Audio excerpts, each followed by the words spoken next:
जय हिंद दोस्तों, मैं एसपी सर आप सभी मित्रों का सदाशिव कोचिंग क्लासेस के यूट्यूब चैनल पर हार्दिक स्वागत करता हूं। दोस्तों DElEd BTC fourth semester complete mathematics section के अंतर्गत चैप्टर 10 वर्ग समीकरण एक्स स्क्वायर बराबर के रूप वाले समीकरण का हल ax square plus B X plus C बराबर 0 का हल गुणनखंड विधि से चल रहा है, जिसके अंतर्गत दोस्तों आप सभी मित्रों ने अभी तक लेक्चर 4 तक का अध्ययन कर लिया है। यानी दोस्तों आज की क्लास में लेक्चर दोस्तों कौन सा होगा?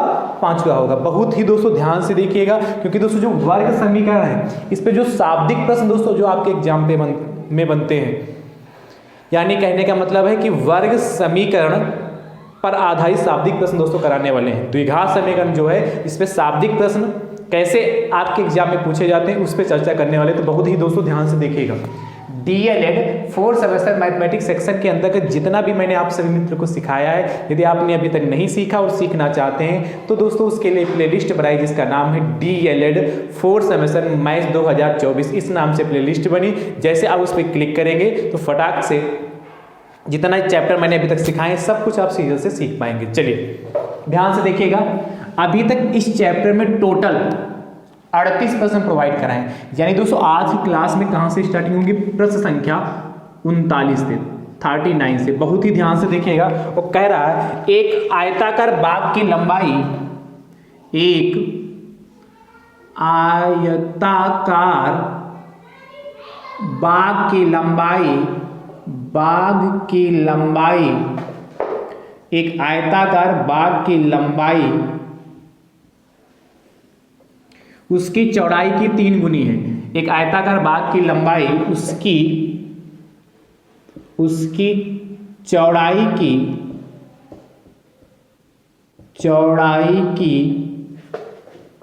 की 3 गुनी है। 3 गुनी है।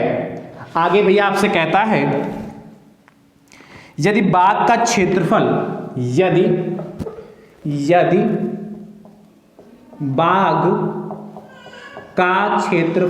बाग का क्षेत्रफल 243 वर्ग मीटर हो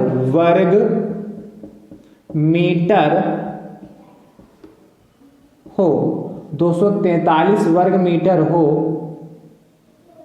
तो बाग की लंबाई बताइए। तो बाग की लंबाई बताइए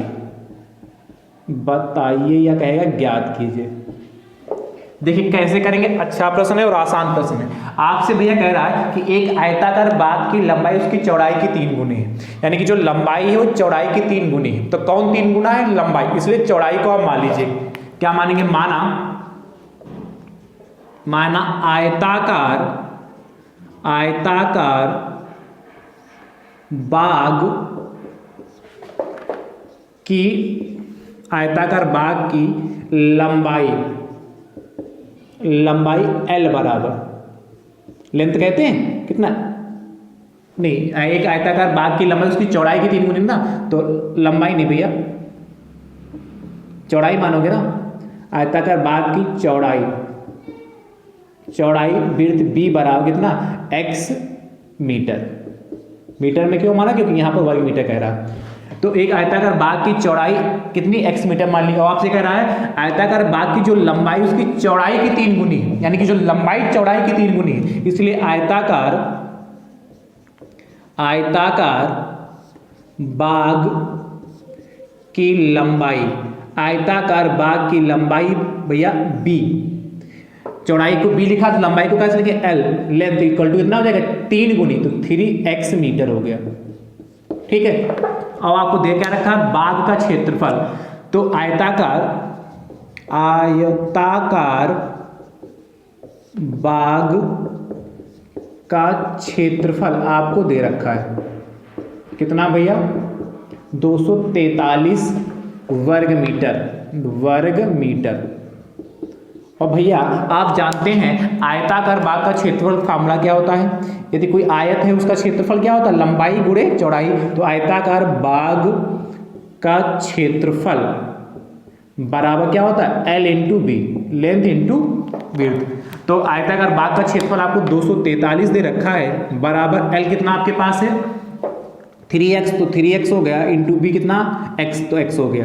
तो देखिए 243 बराबर 3 और x की मल्टीप्लाई से करेंगे तो x स्क्वायर, यानी भैया यहाँ से x स्क्वायर वाला कितना 243/3, 3 बटे में क्यों गया, क्योंकि मल्टीप्लाई में है, 3 एकम 3, एक्स स्क्वायर के गुणे में था इसलिए बटे में चला गया, 3 अट्ठे 24 और 3 एकम 3 हो गया, तो एक्स स्क्वायर बराबर दोस्तों यहाँ से 81 आएगा, यानी कि x बराबर प्लस माइनस √81, यानी कि x बराबर कितना आएगा प्लस का 9, वैसे प्लस माइनस 9 आएगा, पर 9 प्लस माइनस 9 आएगा, पर आपको पता है जो लंबाई चौड़ाई ऋणात्मक नहीं होती भाई, लंबाई चौड़ाई ऋणात्मक हो सकती है, ये नहीं होती, इसलिए दोस्तों जो चौड़ाई आपकी कितनी आएगी प्लस की ही लेंगे, ठीक है, माइनस की क्यों नहीं आएगी, आप समझ रहे हो, माइनस की क्यों नहीं आएगी, क्योंकि लंबाई चौड़ाई आपकी ऋणात्मक नहीं होती, इसलिए x बराबर आपका 9 मीटर आ गया, और -9 अमान्य हो जाएगा, -9 क्या हो जाएगा आपका अमान्य हो जाएगा, ठीक है।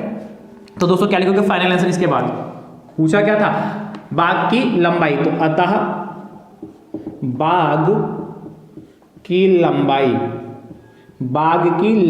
बराबर कितनी, आपने मानी थी आयताकार बाग की लंबाई 3x, तो 3 और इंटू एक्स की वैल्यू आपने कितनी निकाली 9, 9 3 27 क्या हो जाएगी मीटर। ये हमारा फाइनल आंसर आ गया, बढ़िया ब्रैकेट में बंद कर लीजिए, ठीक है। और आप समझ गए कि समझ पाए, यहाँ प्लस माइनस में कंफ्यूज मत होइएगा, क्योंकि वर्गमूल है तो प्लस माइनस में ही आता है भैया, पर प्लस का इसलिए लेंगे क्योंकि लंबाई और चौड़ाई जो आपकी होती है वो ऋणात्मक नहीं होती, सिर्फ पॉजिटिव होगी। भाई लंबाई में पूछूं मार्ग कितना लंबा, तो ये थोड़ा माइनस का 2 सेंटीमीटर, माइनस का 5 सेंटीमीटर, माइनस का 10, प्लस में बताओगे जितना होगा, है कि नहीं। चलिए अगला प्रश्न देखते हैं, नोट करिए फटाफट।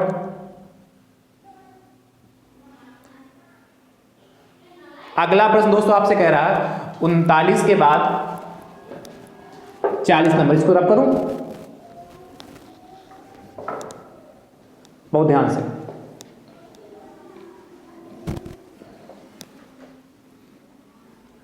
शाब्दिक प्रश्न है, वर्ग समीकरण पर यानी कि द्विघात समीकरण पर, वो भी मिश्रित प्रश्न तरीके से, सब टाइप से मिलेंगे। अगला दोस्तों आपसे कह रहा है 52 को ए से 2 भागों में बांटिए, 52 को ए से 2 भागों में बांटिए जिनका गुणनफल 651 हो। ऐसे 2 भागों में बांटिए, 52 को ऐसे 2 भागों में बांटिए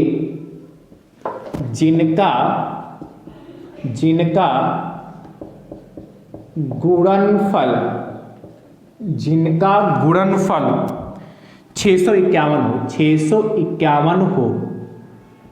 651 हो।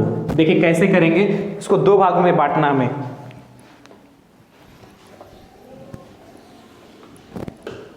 तो दोस्तों 52 को हमें 2 भागों में बांटना है, और जिनका यदि मल्टीप्लाई करो तो कितना 651 आ जाएगा। ध्यान समझिएगा, आप क्या मानेंगे, माना पहला 52 का पहला भाग, माना 52 का पहला भाग बराबर x मान लेते हैं, तो 52 का दूसरा भाग क्या हो जाएगा, यदि 52 का पहला भाग x मान लिया तो दूसरा भाग कितना हो जाएगा भैया, आप 52 में से x घटा दीजिए।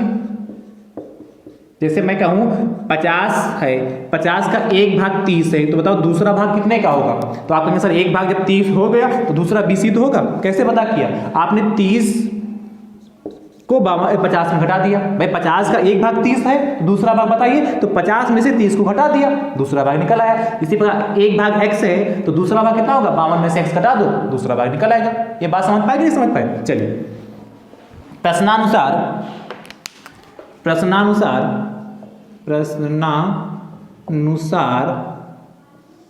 आपसे कह रहा है जिनका गुणनफल, मतलब जो 2 भाग आपने लिए उनका गुणनफल, यानी कि x इंटू 52 माइनस एक्स, ये कितना है आपके पास 651, इन दोनों की आपस में मल्टीप्लाई कर लेगी।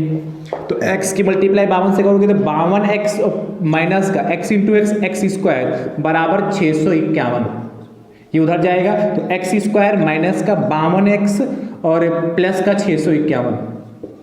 आप इसके फैक्टर कर लें तो देखिए 651 को गुणनखंड करें तो ऐसा आया, क्या है मल्टीप्लाई करें तो 651 आ जाए और जोड़े तो आपका 52 आ जाए। तो कैसे करेंगे, ऐसे नहीं पता चल रहा तो इस तरीके से आप फैक्टर कर लेंगे।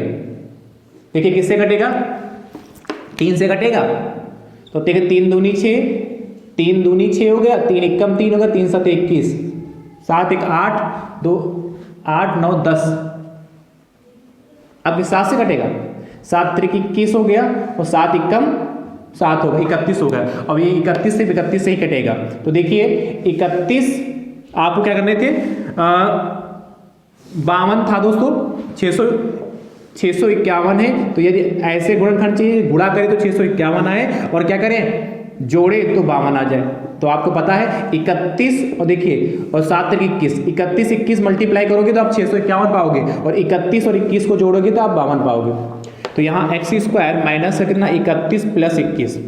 देखिए यदि आप पहली बार जुड़े होंगे क्लास से और आपको यदि फैक्टर करना नहीं आते होंगे तो थोड़ा आपको ये डिफिकल्ट लग रहा होगा। मैंने शुरुआत में ही फैक्टर करने के लिए बहुत अच्छे से बहुत आसान भाषा में समझाया है। तो यदि आपको फैक्टर करना नहीं आता है तो चैप्टर 10 का पहला लेक्चर जाके देखिए, पहला और दूसरा देखिए तो आपको बातें ज़्यादा क्लियर होंगी।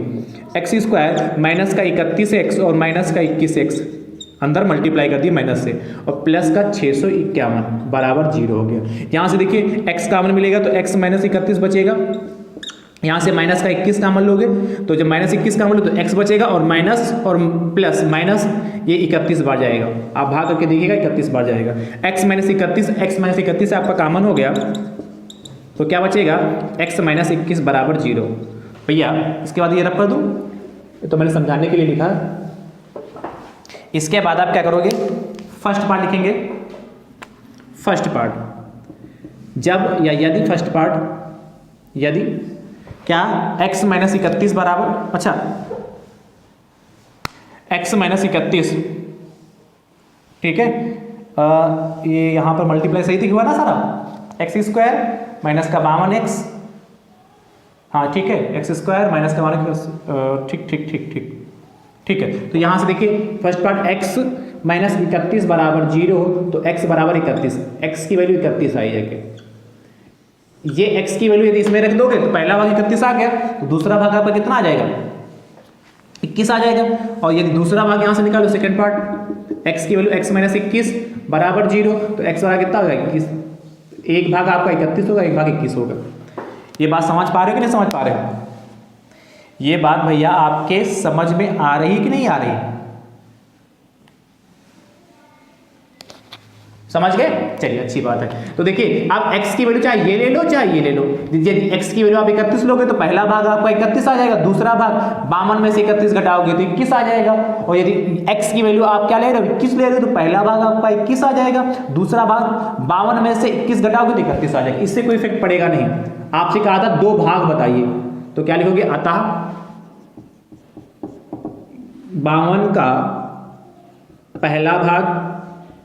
पहला भाग बराबर हम 21 कितना 31 ले लें, तो यदि पहला भाग 31 है तो 52 का दूसरा भाग कितना हो जाएगा, 52 का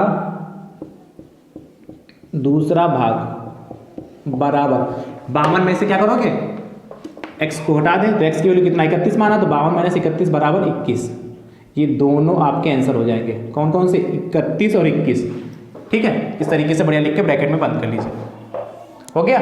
अगला 40 के बाद 41 नंबर देखिएगा, इसको रख करूं,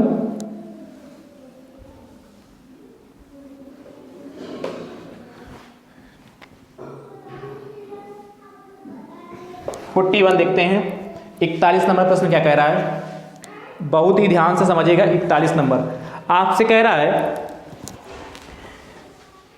दो क्रमागत संख्याओं का गुणनफल, दो क्रमागत संख्याओं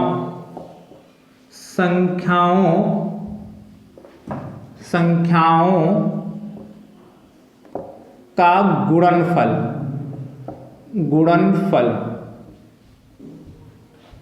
या दो क्रमागत प्राकृतिक संख्याओं कर लो, दो क्रमागत, एक मिनट, दो क्रमागत प्राकृतिक संख्याओं का गुणनफल, दो क्रमागत प्राकृतिक संख्याओं का गुणनफल आपके पास कह रहा है 20 है, तो संख्याएं ज्ञात कीजिए। 20 है, संख्याएं ज्ञात कीजिए, ज्ञात कीजिए। देखिए बहुत आसान प्रश्न है।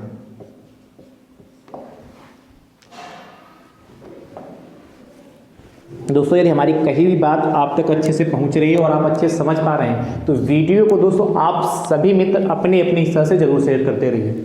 आपसे कह रहा दो क्रमागत प्राकृतिक संख्याओं का गुणनफल 20 है, तो संख्याएं ज्ञात की। देखिए जब भी आपसे दो क्रमागत प्राकृतिक संख्याएं कहें, तीन क्रमागत प्राकृतिक संख्याएं कहें, तो ये दो आप लिखना चाहो लिख सकते हो। यदि आपसे कहता दो क्रमागत प्राकृतिक संख्याएं तो पहली x मानोगे और दूसरी मानोगे क्या, x+1। क्रमागत प्राकृतिक संख्या कह रहा है यानी कि उसमें एक ऐड कर दोगे। यदि आपसे 3 कहेगा तो पहली x, दूसरी x+1 और तीसरी कितनी हो जाएगी, x+2। इस तरीके से भाई देखिए यदि आप पहली x मानोगे दूसरी x+1 और यदि पहली x मानोगे तो दूसरी x+1 और तीसरी x+2 और चौथी आएगी तो x+3, पांचवी आएगी तो x+4। इस तरीके से मानते जाएंगे। भाई समझ रहे हो कि नहीं। जैसे 4 है और मैं पूछूं 4 की क्रमागत संख्या बताओ प्राकृतिक संख्या, तो 4 के बाद क्या आएगा, 5। कैसे पता चलेगा, 4 में आप एक ऐड करोगे तभी तो 5 आएगा। अब मैं पूछूं जैसे 4 की मैंने पूछी पहली क्रमागत संख्या बताओ तो आप बताओगे 5, और फिर आगे पूछो इसके आगे कौन सी आएगी तो 6। तो कैसे पता चलेगा, इसमें एक ऐड करोगे तो यानी कि 4+2 हो जाएगी कि नहीं। इसी प्रकार तीसरी निकल आएगी। समझ गए नहीं समझ गए। तो आप लिखना चाहो लिख सकते हो कि दो क्रमागत प्राकृतिक संख्याएं x+1 कामा लगा के, तीन क्रमागत मैंने लिख दिया x, फिर कितना x+1 और फिर x+2। 4 माननी होगी तो x कामा x+1 कामा x+2 और कामा x+3। इस तरीके से तो क्या मानोगे, माना दो क्रमागत प्राकृतिक संख्याएं, माना दो क्रमागत प्राकृतिक संख्याएं x तथा x+1 हैं। ये आपने मान ली। आपसे पूछा क्या था, करा तो इनका गुणनफल दे रखा है, तो क्या लिखोगे, प्रश्नानुसार। देखिए प्रश्नानुसार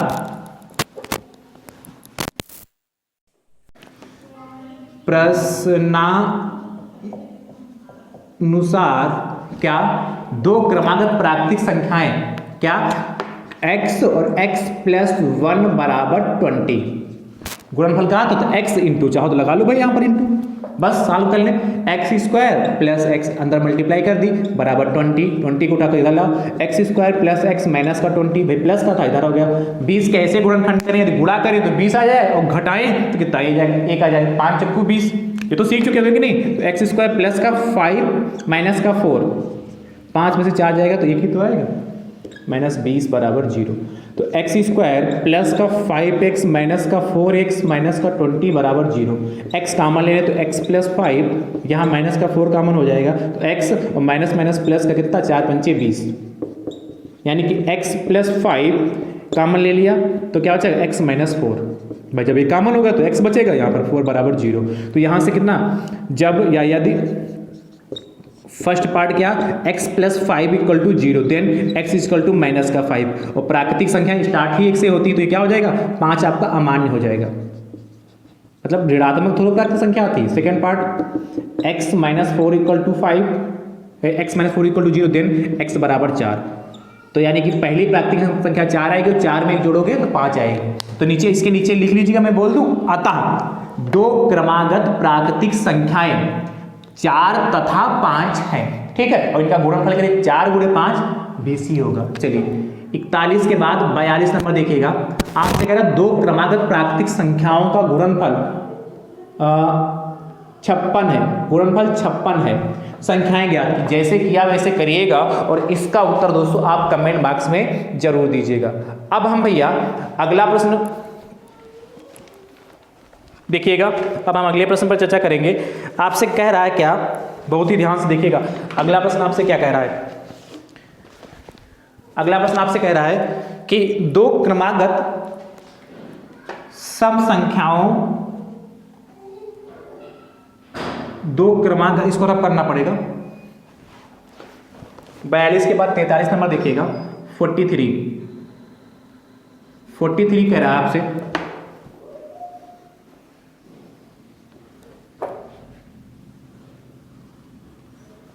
ध्यान से देखिएगा,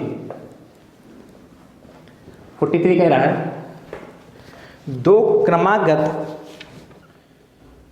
सम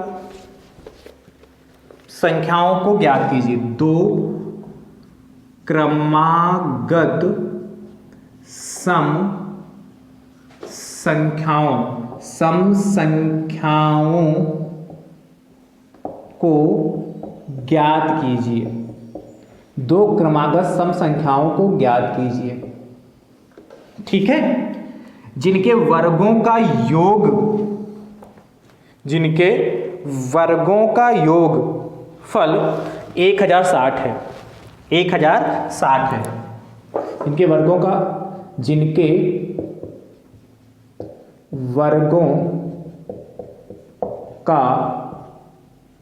योगफल, जिनके वर्गों का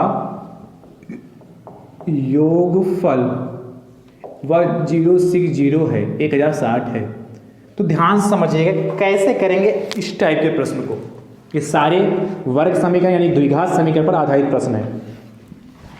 तो दो क्रमागत सम संख्याओं को ज्ञात। देखिए जब भी आपको दो क्रमागत सम संख्याएं माननी होगी तो सम का मतलब क्या, दो ऐड करना। जैसे पहली सम संख्या 2, दूसरी कितनी होगी 4, फिर तीसरी कितनी होगी 6, ऐसे तो निकालते हैं। अब देखिए 2 में कितना ऐड करेंगे 4 मिलेगा, आप कहेंगे सर 2 ऐड करिए, फिर 4 में कितना ऐड करेंगे तो 6 मिलेगा, फिर से 2, अगली 8, तो मैं पूछूं 6 में कितना ऐड करें, फिर से 2। यानी कि पहली आप सम संख्या x मानते हो तो दूसरी कितनी होगी x + 2, ठीक है। तीसरी कितनी होगी x + 4, समझ रहे हो। 2 का गैप करना है भाई, x और इसमें 2 ऐड करूँ तो x + 4, जैसे मैंने 2 में 2 ऐड किया तो 4 मिला, और फिर से 4 में 2 ऐड किया तो 6, इसलिए x में 2 ऐड किया तो x + 4 दूसरी सम संख्या मिली, और फिर से x + 2 में 2 ऐड करोगे तो 2 + 2 4, तो x + 4, अगली कितनी x + 6, अगली कितनी x + 8, फिर कितनी x + 10, इस तरीके से मानोगे। तो चाहे आपसे दो क्रमागत सम संख्याएं कहें, चाहे आपसे दो क्रमागत विषम संख्याएं कहें, चाहे सम कहे चाहे विषम कहे। जैसे विषम है तो एक हमारी कैसी संख्या है, सम है कि विषम, तो कहोगे सर आप विषम संख्या है। फिर 1 के बाद कितनी मिलेगी 3 विषम है, फिर 3 के बाद कितनी 5, 5 के बाद 7, 7 के बाद 9, ये सारी विषम संख्याएं ही तो हैं। अब देखिए इन दोनों के बीच में गैप कितना, 1 और 3 कैसे मिलेगा, 1 से 3, जब 1 में 2 ऐड करोगे तो 3 मिलेगा, 3 में 2 ऐड करोगे तो 5 मिलेगा, 5 में 2 ऐड करोगे तो 7 मिलेगा, 7 में 2 ऐड करोगे 9।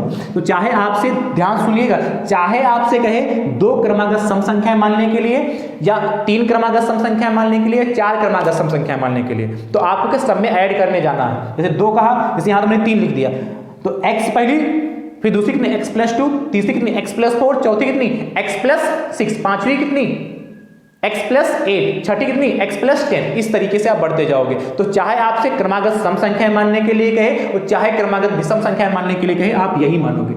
क्लियर है, आप लिखना चाहो लिख लो, ठीक है। दो क्रमागत प्राकृतिक संख्याएं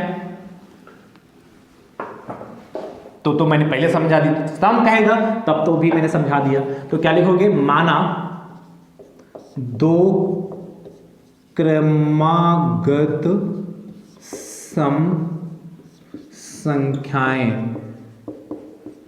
पहले कितनी दोस्तों हो जाएगी x, तथा दूसरी कितनी x + 2 है, या इस तरीके से मान सकते हो। माना पहली क्रमागत सम संख्या x तथा दूसरी क्रमागत सम संख्या बराबर x + 2। प्रश्नानुसार भैया आपसे कहे क्या रहा, कह रहा दो क्रमागत सम संख्याओं को ज्ञात कीजिए जिनके वर्गों का योगफल, मतलब जिनके वर्गों का योगफल, आपने जो दो क्रमागत संख्याएं मानी उनके वर्गों का योगफल। तो देखिए x का वर्ग करिए तो कितना हो जाएगा, x² हो जाएगा, और दूसरी संख्या कितना x + 2, तो x + 2 का वर्ग करेंगे तो x + 2 का होल स्क्वायर हो गया। कह रहा योगफल, तो इन दोनों को जोड़ेंगे और 1060 के बराबर करेंगे। ठीक है, देखिए ओपन कर लें तो एक्स स्क्वायर प्लस ये ए प्लस बी का होल स्क्वायर, तो क्या होता है A square plus B square plus 2ab, यानी कि एक्स स्क्वायर 2 का स्क्वायर 4 प्लस 2ab 2 दूना 4, 4x बराबर, इसको ओपन किया मैंने a प्लस बी के होल स्क्वायर, a की जगह पर x है इसलिए x स्क्वायर होगा, b की जगह पर 2, 2 का स्क्वायर 4 इसलिए 4 होगा, प्लस 2ab, तो 2 इंटू a कितना x और b कितना आपका 2, तो 2 दूना 4x हो गया। क्लियर हो गया? चलिए अब ध्यान समझिएगा, एक्स स्क्वायर और एक्स स्क्वायर कितना 2x स्क्वायर हो जाएगा, और प्लस का ये 4x हो गया, और प्लस का ये 4, इसको उठाकर इधर लाओ तो माइनस का 1060 बराबर 0 हो गया। तो 2x स्क्वायर प्लस का 4x और प्लस का इसमें से घटा देंगे तो प्लस का क्या माइनस का बचेगा ना, फिर ये भाई बड़ी संख्या है, तो 1056, ठीक है, 1056 बचेगा जब 1060 में से 4 जाएगा। अब देखिए यहाँ पर 2 है तो लिखोगे दोनों पक्षों में 2 से भाग करने पर, दोनों पक्षों में 2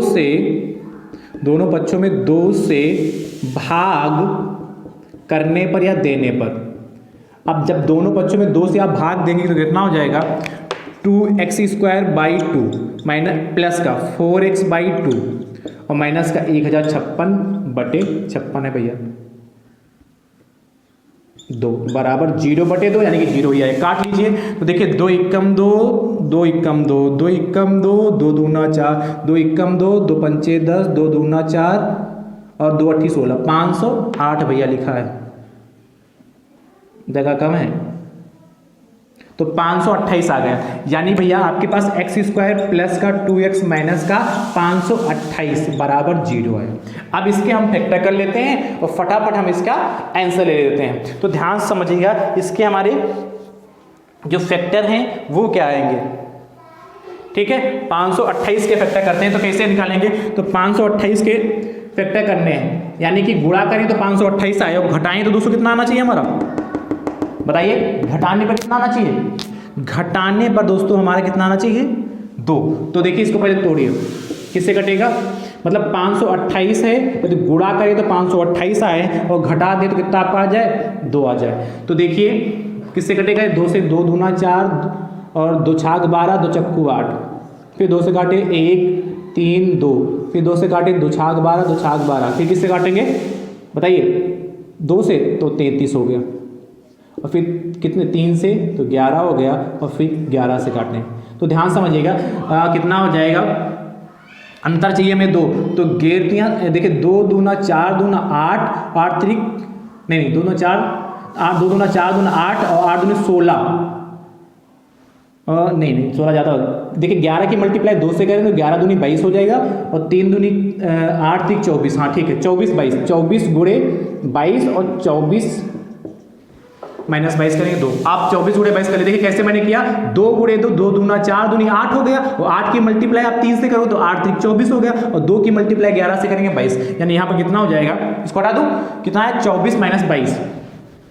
तो ध्यान से देखिएगा 24 माइनस 22 कैसे करेंगे इसको, यहाँ पर देखिए एक्स स्क्वायर प्लस का 24 माइनस 22 एक्स माइनस 528 बराबर 0।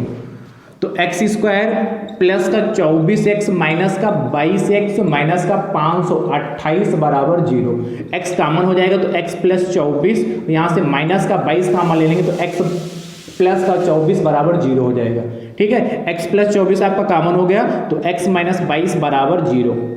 ये समझ पा रहे थे, समझ पा रहे, फैक्टर करना मैंने सिखा दिया इसलिए मैं इतना ध्यान नहीं दे रहा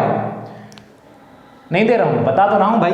यहाँ इन दोनों में कॉमन लिया x तो x प्लस 24 बचा, यहाँ से 22 कॉमन लोगे तो 528 को 22 से भाग करोगे तो 24 आएगा, प्लस कैसे होगा क्योंकि माइनस कॉमन है तो माइनस माइनस प्लस हो गया, तो x प्लस 24 कॉमन ले लिया तो x माइनस का 22, तो क्या हो जाएगा जब फर्स्ट पार्ट x प्लस 24 बराबर 0 देन x बराबर माइनस का 24, और आपसे क्या क्रमागत सम संख्याएं पूछा तो माइनस में कोई सवाल ही नहीं, तो ये अमान्य हो जाएगा, अमान्य मतलब इसकी जरूरत नहीं है।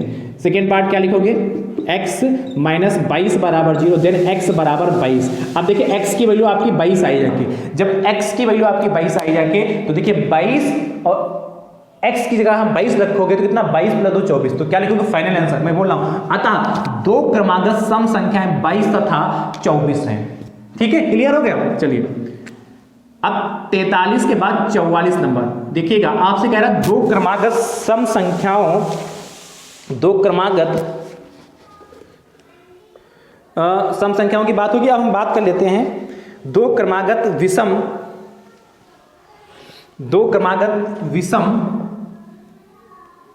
सम की जगह विषम की बात करें, दो क्रमागत विषम संख्याओं को ज्ञात कीजिए जिनके वर्गों का योगफल 290, जिनके वर्गों का योगफल 290 है, ये आपसे कह रहा है। चलिए तो जैसे इसको किया वैसे करिएगा, क्योंकि मैंने अभी आपको बताया चाहे क्रमागत सम संख्याओं की बात करें चाहे क्रमागत विषम संख्याओं की बात करें, आपको मानना यही। तो इसमें भी प्रश्न में क्या x प्लस 2 ही मानोगे और सॉल्व करोगे। ठीक है, चलिए अगला 44 के बाद आप 45 नंबर देखिएगा।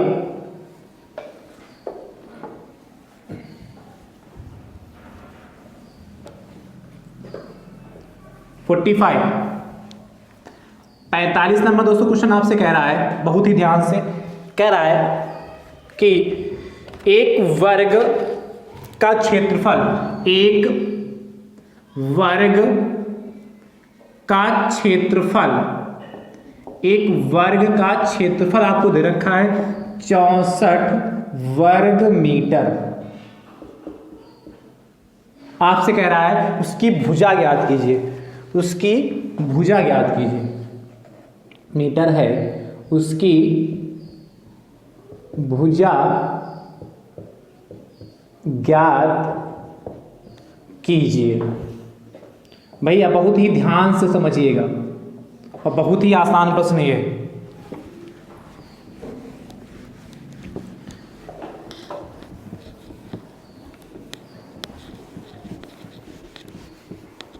ये दोस्तों आज की क्लास आपकी दोस्तों इस चैप्टर की अंतिम क्लास है, यानी कि आज आपका चैप्टर जो ये है कंप्लीट हो जाएगा। देखिए एक वर्ग का क्षेत्रफल 64 वर्ग मीटर है, इसकी भुजा ज्ञात कीजिए।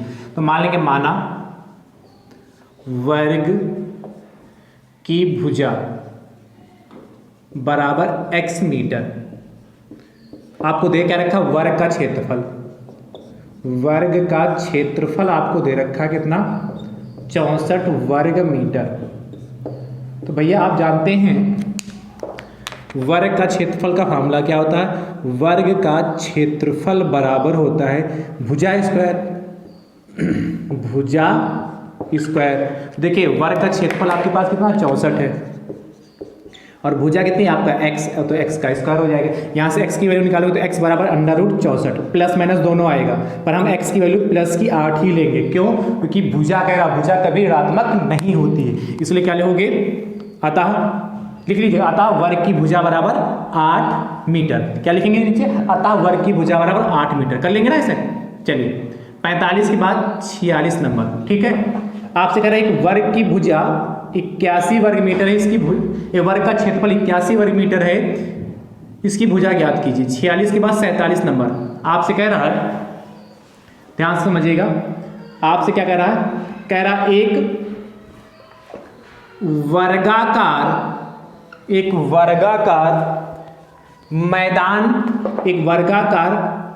मैदान का क्षेत्रफल, एक क्षेत्रफल लिखा, एक वर्गाकार मैदान का क्षेत्रफल 121 है, 121 वर्ग मीटर है। तो उसका परिमाप ज्ञात कीजिए। परिमाप कैसे ज्ञात करेंगे, तो देखिए एक वर्गाकार मैदान का क्षेत्रफल 121 दे रखा है। देखिए जैसे ही लगाया ऐसे ही लगेगा। तो सबसे पहले आप मान लेंगे वर्ग की भुजा x मीटर और इस क्षेत्रफल इतना कितना दे रखा है इस बार 121, क्षेत्रफल 121 वर्ग मीटर दे रखा, उसका परिमाप पूछा है। देखिए आप लिख सकते हैं वर्ग का परिमाप इक्वल टू क्वेश्चन मार्क। सबसे पहले भुजा निकालेंगे, तो वर्ग का क्षेत्रफल 121 है, एक्स स्क्वायर हो जाएगा, यानी कि x बराबर प्लस माइनस √121 हो गया और x बराबर प्लस का 11 मीटर आ गया। x की वैल्यू 11 मीटर आ गई, यानी कि वर्ग की जो भुजा है भुजा x बराबर 11 मीटर आ गई, जो आपने मानी थी। आपसे पूछा गया वर्ग का परिमाप, तो वर्ग का परिमाप भैया जो होता है, परिमाप क्या होता है, 4 गुणे भुजा, और भुजा आपने कितनी मानी x, तो 4 गुणे भुजा x माना है, यानी कि कितना, x की वैल्यू 11 आई, तो 4 गुणे 11 यानी कि 44 वर्ग मीटर, 44 वर्ग मीटर। ठीक है, कर लेंगे ना। चलिए 47 के बाद 48 नंबर देखिएगा। एक वर्गाकार मैदान का क्षेत्रफल 144 वर्ग मीटर है, तो इसका परिमाप ज्ञात कीजिए। जैसे किया है वैसे करिएगा, और इसका उत्तर दोस्तों कमेंट बॉक्स में जरूर दीजिएगा। अगला 48 के बाद 49 नंबर, 49 नंबर दोस्तों आपसे कह रहा है, बहुत ही ध्यान से देखिएगा, कह रहा है यदि, बहुत ध्यान से, यदि 2x² प्लस px माइनस 4 बराबर 0 का एक मूल 2 है, का एक मूल 2 है, तो p का मान ज्ञात करो। तो p का मान बताइए। बहुत आसान प्रश्न है ये। प्रश्न आपसे ऑब्जेक्टिव में पूछ सकता है या अतिलघु में पूछ सकता है। देखिए कितना आसान प्रश्न है। क्या कह रहा है, 2x² प्लस px माइनस 4 बराबर 0, इक्वेशन नंबर 1 बना दीजिए। कह रहा है का एक मूल 2 है। तो दोस्तों ध्यान से, जब भी मूल होता है मतलब जीरो रूट की बात करता है, तो जो मूल दे रखा होता है वह इस इक्वेशन को संतुष्ट करेगा। आप देखिए द्विघात समीकरण है, अभी आपने फैक्टर किए, जितने भी प्रश्न लगाए उसमें 2 मान आते थे। पहले भी आपने लगाया तो 2 वैल्यू आती थी x की, तो जो x की 2 वैल्यू आती थी तो उसके वो मूल होते हैं। क्या होते हैं, जीरो जो होते हैं मूल होते हैं उसके। तो जो मूल होते हैं वो मूल यदि आप जो निकालते हुए यदि आप इक्वेशन में रखें तो उसको सेटिस्फाइड करेंगे, मतलब संतुष्ट करेंगे। मतलब संतुष्ट करने का मतलब एल रखेंगे तो LHS बराबर RHS आपका आ जाएगा। तो जो ये एक मूल दे रखा 2, तो ये इसको संतुष्ट करेगा। तो लिखोगे x बराबर 0, x बराबर 0। समीकरण 0 नहीं होगा, समीकरण 1 में क्या करोगे, जो एक मूल दे रखा वो x की जगह रख दोगे। x बराबर 2 रखने पर क्यों 2 भैया रखेंगे, क्योंकि यह इसको संतुष्ट करेगा, तो x की जगह 2 रखोगे तो क्या हो जाएगा 2, और x की जगह कितना रखोगे 2, तो 2 का स्क्वायर और प्लस p, और x की जगह 2 हो गया माइनस 4 बराबर 0 हो गया। बस सॉल्व कर लें तो 2 और गुणे 2 दूना 4 स्क्वायर है ना, प्लस 2p माइनस 4 बराबर 0। तो 2 चक्कू 8 प्लस 2p माइनस का 4 बराबर 0। देन 2p और 8 में से 4 जाएगा, कितना बचेगा, 8 में से 4 जाएगा तो 4 बचेगा ना प्लस का, तो 2p बराबर कितना हो जाएगा, उधर जाएगा माइनस का 4 हो जाएगा, तो p बराबर माइनस का 4/2। काट लीजिए, 2 एकम 2, 2 दूना 4, अतः p बराबर माइनस का 2 हो गया। अतः p बराबर माइनस का 2, ये हमारा फाइनल आंसर आ गया। क्लियर हुआ कि नहीं क्लियर हुआ, कर लेंगे। चलिए 49 के बाद 50 नंबर, 50 नंबर दोस्तों आपसे कह रहा है यदि x² प्लस kx, p की जगह इस बार k कह रहा है, kx और प्लस का 3 बराबर 0 का एक मूल 1 है, 2 की जगह 1 है, तो k का मान ज्ञात कीजिए या बताइएगा। ठीक है, जैसे किया वैसे करिएगा, और इसका उत्तर दोस्तों कमेंट बॉक्स में जरूर दीजिएगा। चलिए नोट करिए।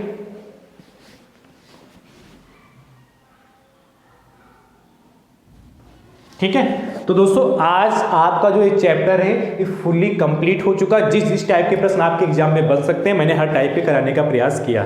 ठीक है, अब हमारी आपकी मुलाकात अगले चैप्टर के साथ होगी। तब तक के लिए आप सभी मित्र स्वस्थ रहिए, मस्त रहिए, मुस्कुराते रहिए। थैंक यू सो मच दोस्तों, राधे राधे दोस्तों।